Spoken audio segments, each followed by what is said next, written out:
Booktube, and my name is Elizabeth. Welcome or welcome back to my channel, Bookends and Books. I have a tag for you today. It is another random question tag. It was created by James Holder and he kindly tagged me, so I'm going to leave a link to it in the description box below. I didn't prepare much for this tag because if I remember correctly, it's just a bunch of random questions and they don't really require you to go through your books. So I think I should be able to improvise this one. Question 1. What is a book you don't want to admit you hate or dislike? I don't think I've done that. I don't think there is one. I don't necessarily like to say that I don't like a book, even though once in a while a good rant, it feels good. But I don't necessarily like to say that I hate a book that everybody loves. Perhaps I would be more hesitant to say I didn't like a book that I'm supposed to love. I don't know. Perhaps it's the snob in me. If I say that I love Dostoevsky, I would probably be a bit reluctant to admit that there's a book of his that I don't like. I read last summer the White Knights of St. Petersburg. It's not that I didn't like them, but I had a hard time getting into the book. And it's a teeny tiny book. It's the shortest, I think, that Dostoevsky wrote, excluding short stories, of course. But I don't know, I had a hard time getting into it. So I don't know if it's because of the book or if it's because of my state of mind at the time. So I guess I would be a bit hesitant to say, but I've said it, I've just said it. So I guess that it doesn't really apply to me. If there's a book that I don't like it, and that's that. Question number 2. Are there authors whose work you haven't gotten on with that you want to revisit? Often, if I don't like the first book that I read by an author, I will not go for a second one. However, there are a couple of authors that I didn't like the first book and never went for a second book. And now I'm thinking perhaps I should. I'm thinking of books that I read when I was not necessarily a teenager, but not much older than that, in my early 20s, let's say. And that perhaps at the time I didn't quite understand the book, or perhaps at the time I didn't have the perspective needed to understand the book, and I would like to revisit. I'm thinking of a couple of French authors. First one is Michel Houellebecq. I read one of his books that was supposed to be one of his best, like, what's the title? I keep forgetting the title. Elementary Particles. And yeah, it was okay. I didn't see what the fuss was about, and I didn't feel like reading another book by him. So perhaps I should read another one, just to make sure I really don't like his books. And another one that I didn't like at the time was, I don't know, again, what's the title in English? I'm going to write it at the bottom of the screen. It won the Goncourt at the same year that Michel Houellebecq's book came out, and everybody thought it would be Houellebecq who would win the Goncourt, which is like the equivalent of the Booker or the Pulitzer. But it was this other author who won. It was Paul Constant, and I think, well, the title, if I translate word for word, would be Confidence for Confidence. And it was about a group of 4 women, 4 feminists, who were at a conference of some sort in the United States, and in one afternoon they are in some sort of they're in the shared accommodations, a house on the campus, and they are each in a room, and they are each thinking about where they are, and they are basically they are women regretting the fact that there is no man in their life. And at the time I thought this was stupid. I mean, live with your choices and all of that. And now that I am 40-something years old, and somewhat in the same situation as these women, I'm thinking, okay, perhaps it's not all a personal choice. Perhaps circumstances play a role. So as a woman who is now the same age as the protagonists of the book, I'm thinking I should reread this. I would probably have a very different perspective on the book. So it's not necessarily entire works of authors, but certain specific books. Question number 3. Is your TBR outlined or pantsed? So if you don't know what it means, it's a reference to writing. As a writer, you can outline everything which you're going to write, or you can fly by the seat of your pants, and that would be pantsed. For my case, I'm very much a mood reader, so I buy books thinking, I want to read this, and if I don't read it right away, then chances are that I will not feel like reading it in a couple of weeks. So at the beginning of the month, sometimes I make pile of possibilities for various readathons, and I very often end up reading just one or none of the books in the pile of possibilities. So very much pantsed. I improvise. Question number 4. What is your favorite Booktube reading event? Non-fiction November, though, no, it's not true. It's the Booktube Prize. It's a different type of event. It's not the sort of event, one book and you're in. You have to sign up ahead. You have to commit to read 6 books that you don't necessarily choose, perhaps that you have not chosen in 2 months, and then you have to vote. And then 2 months later, you are asked to start again and read another set of 6 books that you perhaps didn't choose, and so on and so forth until there's a winner. And I just love the Booktube Prize. I think it's the most wonderful thing in the world. The most wonderful thing on Booktube, let's say that. And yeah, I guess that's my favorite event. But the type of event that is less binding, let's say, that is more free, I would say non-fiction November. Because it casts a very wide net. You can find something that you want to read, and there's no equivalent. There's nothing similar, there's no other similar event as opposed to, I don't know, mystery events. March Mystery Madness is coming up. There are other mystery events in the calendar year. There's Cloak and Dagger Christmas, there was Dictember last year. There are other mystery events. But for nonfiction, it's one of a kind. So I really like nonfiction November. And I like that the prompts are very wide. It's just one word, you interpret it the way you want, and you can ignore them. And I really like nonfiction November. Question number 5. How many works does it take to decide if you like or dislike an author's work? Brilliant question. As I said, if I read just one book and I don't like it, chances are I will not go back to that author. But I would not say I don't like this author. I would say I didn't like the book and I haven't read anything more. To really say I don't like that author, I think a minimum of 3 would be, well, also it depends on how many works the writer wrote. For example, if you hate Gone with the Wind, you can safely say that you don't like Margaret Mitchell, because that's the only thing that she wrote. But for Agatha Christie, let's say, if you've read 2, then it's just a fraction of everything that she wrote, though there is, I guess, a certain kind of formula. So if you hate the first 2, chances are you will not like the others.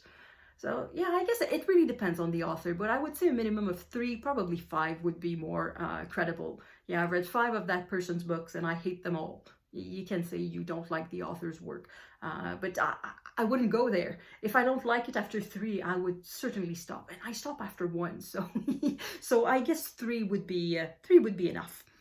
Question number 6. Which of the 7 deadly sins do you experience the most? Oh, do I know what the 7 deadly sins are? I know what they are. I'm not sure I know their name in English. So there is anger, greed, laziness, lust, pride, gluttony, and I always forget one. There's always one that I forget. And I suppose it's one that doesn't apply to me.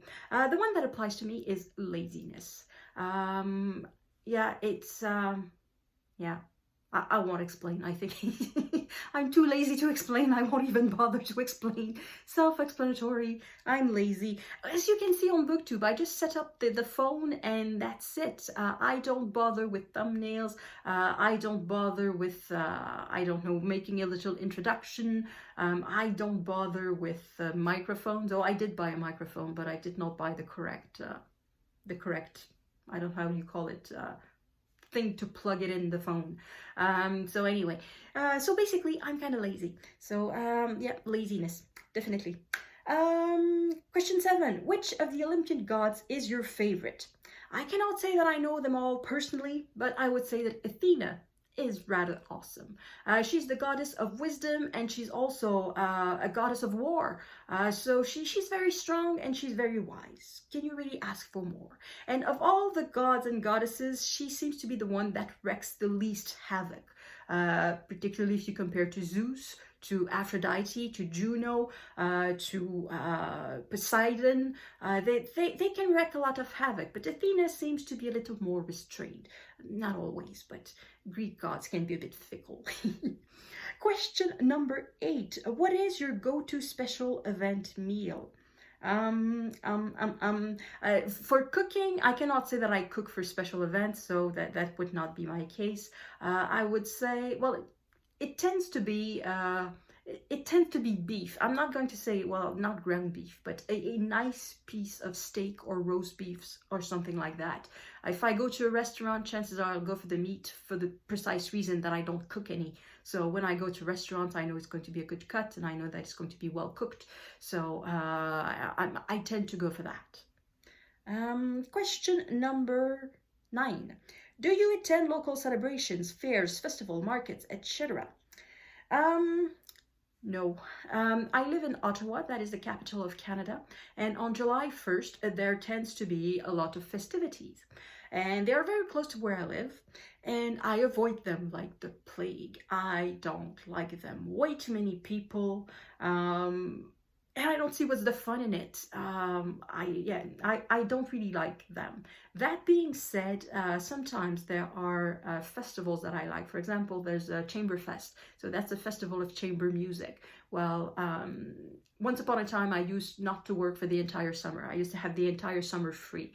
So I would buy a pass and I would attend many concerts. Not necessarily as many as I could, but I would attend a whole lot of concerts. So in a way, it's a festival, but at the same time, it's not really a festival atmosphere. It's just a whole bunch of concerts in a short lapse of time. So yeah, these ones I don't mind. But festivals and fairs where there's a whole bunch of people and you're supposed to be all social and all happy and all that, no, no, I prefer to read a book.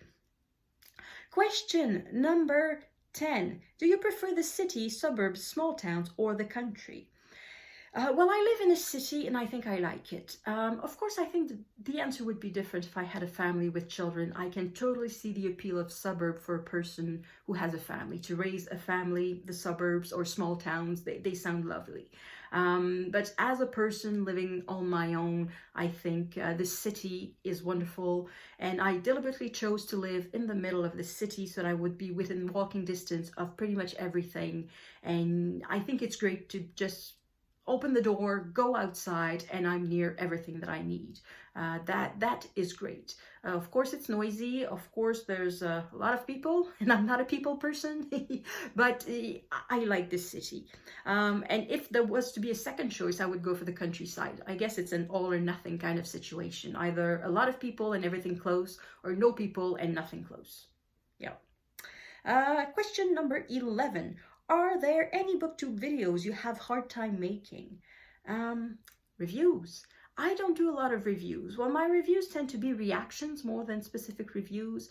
And of course, the fewer reviews I make, well, no, it's easier to put it in the positive. If I made more reviews, I would get better at them. So because I don't do many reviews, I don't get any better at them. So it's easy to say I'm not good at reviews, so I don't make them. But because I don't make them, I'm not good at them. Yeah, reviews, I find them hard. They're difficult. It's difficult to summarize a book. It's difficult to come up with points to say that this is positive, this works.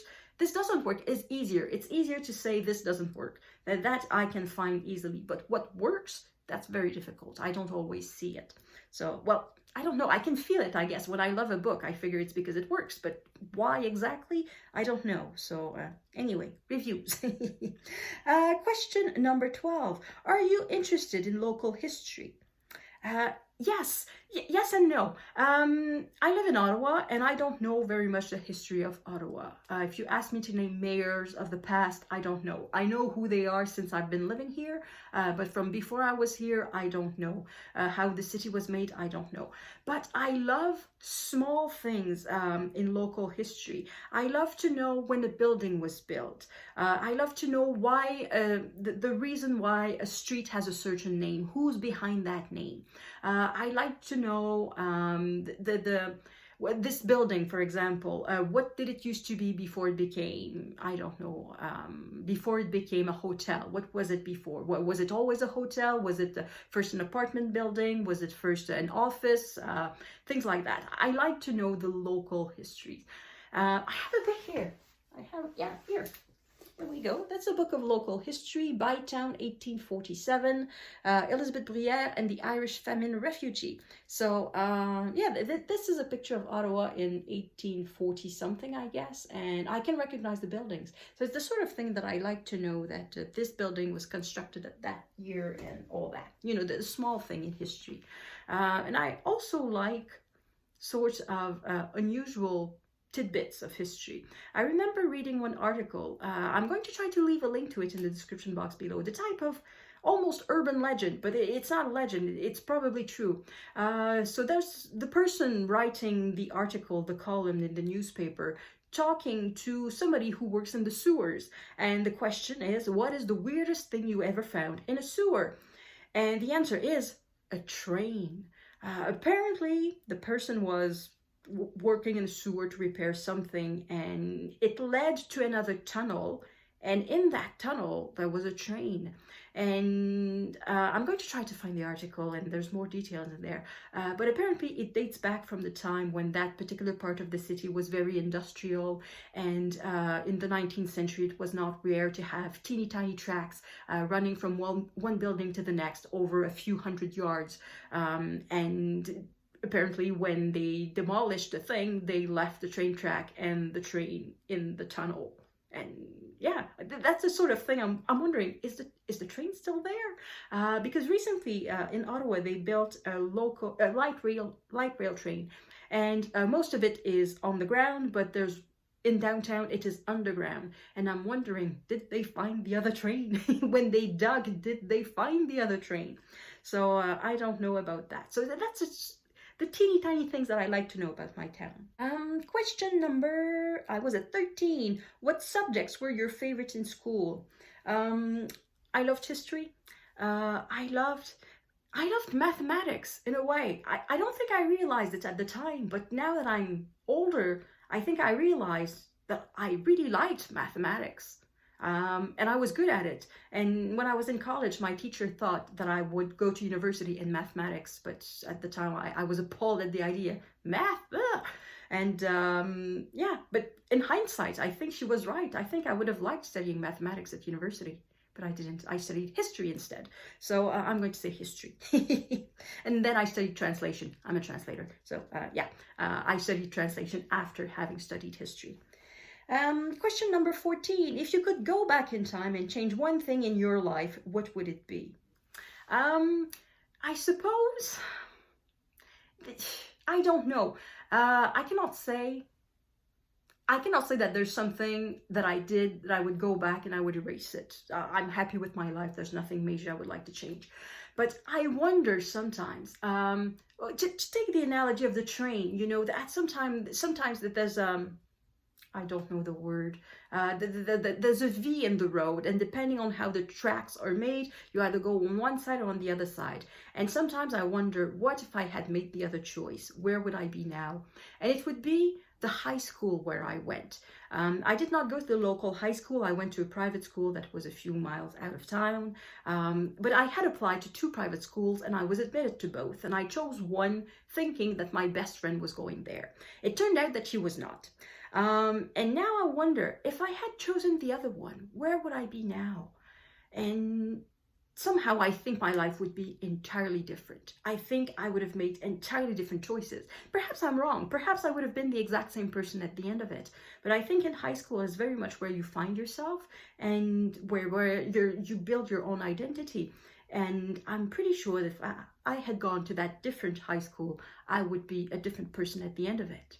So I'm wondering sometimes, like those movies when you can go back in time and see, what if you would have done that? See who you would have become. And I wonder, who would I have become if I had gone to that other school? But I'll never know. So I'm not sure I would actually make the different choice. I'm not sure, but I'm wondering if I had made the different choice, what would have happened? Question number 15. Are there any childhood entertainments that you still engage in? Does watching TV count? I don't watch TV anymore. Reading, but I don't read the same things. I cannot say, no. Well, entertainment. When I was a child, I took music lessons. And then when I became, and I abandoned them when I was, I think 16, not even 16, I think I stopped when I was 14 because I did not like practicing. And then when I moved to Ottawa, I found myself a bit bored. So I decided to pick up my instrument again. And I went back to taking music lessons and I practiced every day. And this time I loved it much more than when I was a child. But the pandemic put a stop to it. And since then I haven't touched my instrument, which was the flute. And yeah, and instead I'm making booktube videos. I guess that's the hobby that replaced it. So technically right now I'm not indulging in any hobbies that I used to do when I was a child. And that's it. That was the last question. And now it's just to tag some people. So I'm going to tag a new channel that I found. It is Amy's Bookish Adventures. She's a booktuber from Canada. She's on the East Coast. She's a teacher. So I invite you to go check out her channel. I think she's very interesting. And I'm going to tag Jim's Books, Reading and Stuff, and Lindy's Magpie Reads. So that's the 3 people I'm going to tag. So that's it for me. Thank you everyone for watching, and I will see you in the next video. À la prochaine!